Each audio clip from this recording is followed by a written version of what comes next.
Hey everyone, and welcome back to Horror Movies for Life YouTube channel. And in this 1982 horror movie review video, we're going to take a look at a movie that I don't have the physical media for, that I streamed on YouTube, first time watch for me, of course. And that movie is Midnight from 1982, directed by John Russo or Russo. So let's talk about Midnight. So Midnight is a 1982 American exploitation horror film directed by John Russo. Its plot follows a female hitchhiker en route to San Francisco who finds herself at the mercy of a backwoods satanic cult in Pennsylvania who sacrifice young women in an attempt to resurrect their dead mother. It's based on Russo's 1980 novel of the same name. The film was shot on location outside Pittsburgh, Pennsylvania, and features special effects by Tom Savini. The film was released theatrically by Independent International Pictures in 1982. So it opens in rural Pennsylvania. Rural Pennsylvania, a young girl screams for help in a rural meadow, her leg caught in an animal trap. A group of children, along with an older woman they call Mama, arrive, and one of the boys, Abraham, knocks the girl unconscious.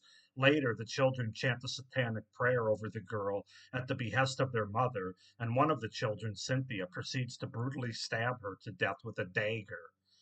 Years later, teenage Nancy Johnson runs away from home after her stepfather Bert, a police officer, attempts to rape her.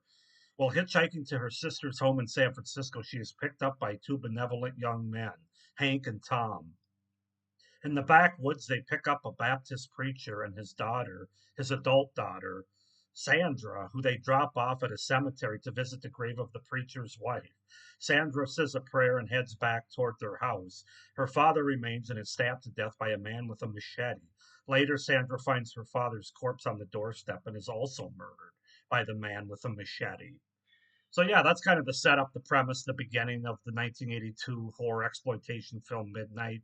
As far as the cast goes, we have Melanie Verlin as Nancy Johnson, Lawrence Tierney as Bert Johnson, John Amplis as Abraham, Greg Besnak as Luke, John Hall as Tom, Charles Jackson as Hank, Doris Hackney as Harriet Johnson, Lachelle Carl as Sandra Carrington, Robin Walsh as Cynthia, and David Marchik as Cyrus. So yeah, that's to set up the premise and the cast of the 1982 horror exploitation film Midnight, directed by John Russo. This really isn't my kind of movie, if I'm being honest with you. I'm not a big exploitation fan, horror exploitation. That being said, there are some positives about this movie that I'll talk about here. Now, if you're a fan of or don't have a problem with exploitation, then I probably would recommend giving this at least a one-time watch. But let's just go ahead and get into it, starting with the things that I liked about Midnight. And I will say the movie does touch on a lot of different themes, some of which are talked about more today than they were even then. So it's a little bit ahead of its time. But it touches on a lot of different themes like racism, religion, family dynamics, and upbringing.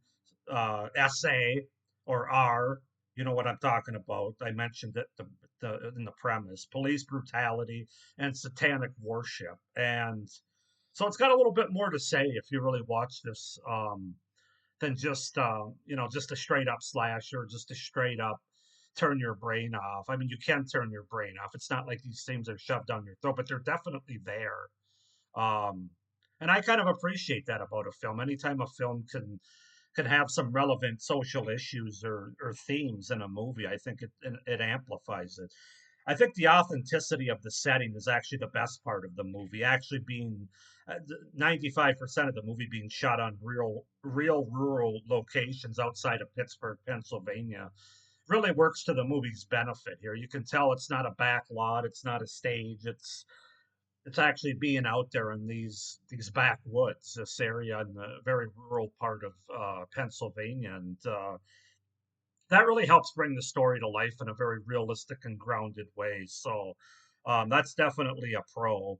I think the opening scene of the movie with the young woman getting caught in the animal trap provides a good indication of kind of what you're in store for. It's pretty violent and brutal and disturbing right off the bat, and that's how you know you're watching an exploitation movie. Um, I'll also say the kills are overall are pretty violent and bloody. I wouldn't necessarily say gory. They're a little bit gory as there's some, some necks that are being sliced. Um, but I would say more bloody for sure. There's definitely a lot of blood in this movie, and then you have to credit the gore effects. Of course, it mentioned I mentioned that Tom Savini was involved in the film, and you can tell because the blood and the gore effects that are used, even the look of the mother that we see later in the movie, where she's not looking too good. I won't say any more than that, but the very good makeup, gore effects, and practical effects with the kills too. And you can tell Tom Savini's got his hand in that. So that definitely adds to the movie, something that wouldn't be there otherwise. So as far as cons go, as I mentioned earlier, it's just not my kind of horror movie. I look for horror movies that are fun, that make me think, that have a twist, that um, they just I don't know how to explain it, but I just these kind of movies are just not enjoyable for me. They're very kind of heavy and dark, and not that I don't mind a dark horror movie, but I think a lot of you probably know what I'm saying. It's just not my kind of horror movie. Exploitation and all the disturbing aspects that go along with it. Part of it's probably there's a certain amount of realism in what goes on the screen here. I mean, you hope it doesn't happen too often, but there's been people over the years that have been religious cultists, if you will. And I'm not downgrading religion because I grew up very not very religious, but religious, and I still do practice. But I'm talking about like your over the top religion. Like it's their job to seek out the demons that can take any form of a human being. That basically anybody that crosses their path that's not in league with them is a demon. That kind of thing, and it's their job to take care of them. That's pretty disturbing. It does go on in the world, unfortunately. Um, and I think the saddest thing about this movie is the fact that these children are raised that way. I think that was the part that really stuck out to me. Like, because every child starts out as innocent out of the womb, and it's only through teaching and through experience and what they're told and what they're taught that they become um, monsters, basically, like they do in this movie. But yeah, it's just not really for me. It's not fun or all that interesting to me. Just kind of, I wouldn't say that it's like I have to turn away or that it's overly scary or anything. It's more of the vibe that these kind of movies offer that's not for me. That's just a me personal thing. Again, a lot of the movie is slow, though I will say, and lingers on things like a vehicle driving down a road. So after the opening scene, the first 5 or 10 minutes, it takes about 40 minutes before we really get into the crust of this backwoods satanic cult. And it's a lot of driving around, a lot of hitchhiking, stealing groceries from a store. Some of it is important, a lot of it isn't. So just kind of know that going in. Like the first 10 minutes and the last 15 minutes are probably the last half hour, I'll say, I guess, is when they really get into the satanic cult stuff, is probably where to watch here. But there is a good 30 to 45 minutes in between there that's a little bit slow moving. I'll also say the ending of the movie, the last 15 minutes, is a jumbled mess that happens kind of abruptly, in my opinion. Like all of our main characters just kind of die at random, it felt like, and doesn't really have any stakes or doesn't really feel earned or satisfied with the slow build up, if you want to say the build up that we have, which is, like I said, pretty slow moving. It's just kind of, I don't know. I don't know how to explain it, but it just doesn't feel earned. And then part of that includes so one of the characters from the beginning mostly comes back and tries to rescue another character in this movie. But how are we supposed to feel about this character? Because he's a character that tried to do something really bad at the beginning of the movie. Now he's trying to rescue a character from this horrific cult thing that's going on in the sacrifice.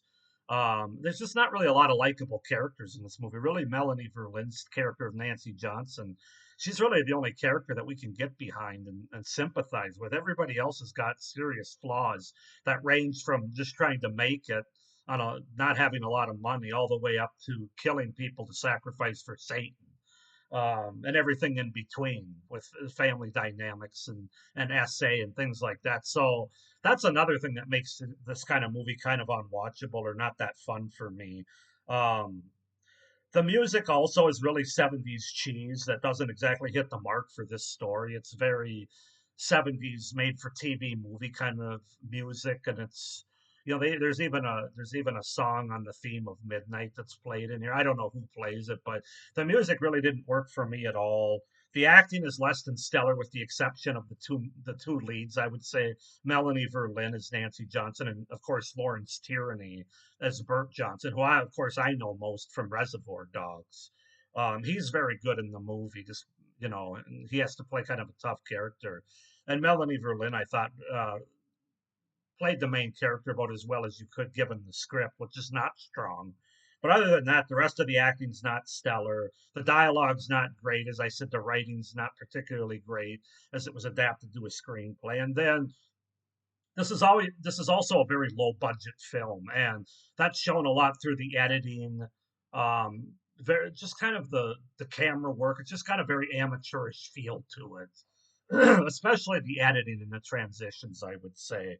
But watching this movie, it does feel very much like a 70s exploitation movie, even though it came out in 1982. I think it was actually shot in 1980, so that would make some sense that you're still kind of late 70s feel to it and stuff. But yeah, it's got a very low budget quality, not in a charming way, in my opinion. It kind of reminded me of being a very amateurish kind of movie. But that being said, like I said, if you don't mind 70s exploitation movies and some of the themes that I talked about, then I would recommend giving this a watch. It is on YouTube. As for me, I don't foresee myself buying this because I only have so much space, and as I said, it's not really my kind of movie anyway. And I know that it's on YouTube and some other places, but overall, I'm gonna be generous and give this movie a 6 out of 10. I don't really foresee myself watching it again. If I do, it'll be on YouTube. But there are good things about it that I can appreciate. So 6 out of 10. It's kind of a review for people besides myself that don't mind these kind of movies. So 6 out of 10 for Midnight from 1982, directed by John Russo. Go ahead and comment down below if you've seen Midnight, what your thoughts are on it. Do you like it? Do you not? Comment down below. Please like this video, hit the little notification bell, and subscribe to my channel if you haven't already. It would really help me out and the channel with future content. But with all that being said, I hope you're enjoying this 1982 movie review series as part of my overall 1980s horror series. Hope you're doing well, but as always, you know what? Stay scared. Bye.